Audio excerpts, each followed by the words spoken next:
नमस्कार मंडळी, आज आपण एक पावसाळी भाजी म्हणू शकतो, कारण या शेंगांच्या दाण्यांची भाजी करतात, आमटी बनवतात, तसेच चटणीसुद्धा बनवतात। तर ही एक पावसाळी भाजी आहे, मग ते म्हणजे मुगाच्या शेंगा। तर याची चटणी अतिशय पौष्टिक आणि चविष्ट तयार होते। तर ही चटणी झटपट आपण करू शकतो आणि ते कशासोबतही खाऊ शकतो। तर ही चटणी आपण कशी बनवायची आहे ते या व्हिडिओत जाणून घेणार आहोत। तर आता शेंगा मस्त बाजारामध्ये विकायला येत आहेत, तर तुम्ही हे शेंगा आणू शकता। अशा कच्च्याही खायला खूप मस्त लागतात। तर आम्हाला अशा कच्च्याही खायला आवडतात। गावा साईडला तर शेतात गेलो की मूठ भरून भरून शेंगा तोडायचो आणि खायचो, चालता चालता हे शेंगा खायचो। खूप चविष्ट आणि मस्त लागायचे। परंतु आता विकत घेऊन हे खावे लागतात। परंतु शहरामध्येही हे शेंगा उपलब्ध आहेत, विकायला येतात आणि आम्हाला खायला मिळतात। ही गोष्ट खूप महत्त्वाची आहे। तर शेंगांचे दाणे काढायचे आहेत, त्या व्यवस्थित बघून घ्यायचे आहेत, कारण काही काही शेंगा किडके असतात, त्याच्यात अळ्या असतात। तर त्या बघून आपल्याला घ्यायचे आहे आणि शेंगातील दाणे काढून घ्यायचे आहे। तर तुम्हाला चटणी किती बनवायची आहे त्यानुसार तुम्ही दाणे घेऊ शकता।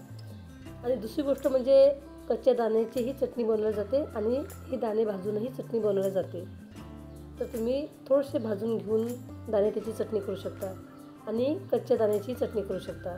आम्हाला कच्च्या दाण्याची चटणी आवडते, म्हणून आम्ही कच्चेच दाणे चटणीसाठी वापरणार आहोत। तर त्यामध्ये आता 3 ते 4 लसूणच्या पाकळ्या, चवीनुसार मिरच्या, म्हणजे तुम्हाला किती तिखट चटणी बनवायची आहे त्यानुसार मिरच्या घ्यायच्या। लसूण, मिरची, मुगाचे दाणे, चवीनुसार मीठ आणि शेवटी कोथिंबीर, एवढं साहित्य घेऊन आपण ही अतिशय चविष्ट चटणी तयार करणार आहोत।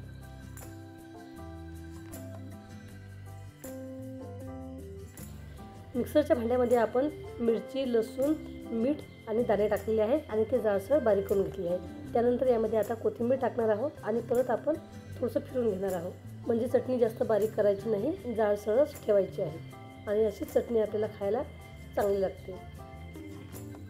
तर थोडंसं आता कोथिंबीर बारीक होईल तोपर्यंत आपण बारीक करून घेऊ। तर बघा, अशा प्रकारची चटणी तयार होते। आणि विशेष म्हणजे ही चटणी जास्त दिवस टिकत नाही। तर तुम्ही ऐन वेळेवरती थोडीशी चटणी करू शकता आणि खाऊ शकता, जास्त चटणी बनवायची नाही। हां, सकाळी केली तर तुम्ही संध्याकाळी खाऊ शकता किंवा दुसऱ्या दिवशी सकाळी खाऊ शकता, परंतु याच्यापेक्षा जास्त वेळ ही चटणी राहत नाही। तर आता चपातीवर आपण चटणी घेणार आहोत। यावरती तुम्ही तेल घेऊनही खाऊ शकता किंवा बिना तेलाचीही चटणी खाऊ शकता। तुम्हाला जशी आवडत असेल तशी तुम्ही चटणी खायची आहे। त्यासोबत तुम्ही लोणचं घ्या आणि कांदा घ्या, भाजीचीही गरज नाही, इतकी ही चटणी चविष्ट लागते।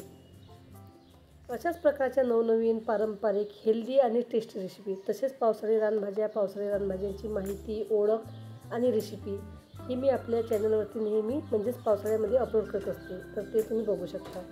या मंडळी जेवायला। व्हिडिओ आवडला तर व्हिडिओला लाईक करा, कमेंट करा आणि शेअरसुद्धा करा।